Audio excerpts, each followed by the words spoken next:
चलो, अस्सलाम वालेकुम। आज मंगल का दिन, 22 तारीख, 22 अक्टूबर, और आज हमारी मुलाकात का दिन था इमरान खान से। जो इन्होंने बंद किया था 18 दिन का, वो भी खत्म हो गया था। हम आज आए हैं इधर और खड़े हैं, इंतजार कर रहे हैं, और हमें अंदर से कहा गया है कि आज भी मुलाकात नहीं हो सकती। और सारी हमारी फैमिली खड़ी है बाहर, और इन्होंने हमें अंदर जाने से हमें पैगाम दे दिया कि उन्होंने मना कर दिया कि 25 अक्टूबर को फिर आप आए। अब 25 को भी आएंगे, पता नहीं तब भी होती है नहीं होती।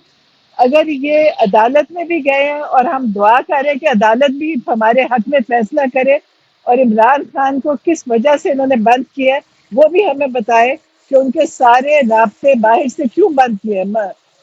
हम परेशान हैं उनके लिए। हम बहुत फिक्रमंद है, ये क्या छुपा रहे हैं और क्या नहीं हमें दिखाना चाहते। और इस चीज पे हम बाहर भी बोलेंगे और आगे अदालतों में भी जाके बोलेंगे कि हमारे साथ बहुत नाइंसाफी हुई है, और इमरान खान का जो मिलने का हक है वो भी इन्होंने हमारे से उनसे भी लिया हुआ है, और हमें भी उनसे परेशान किया हुआ है राब्ता तोड़ के।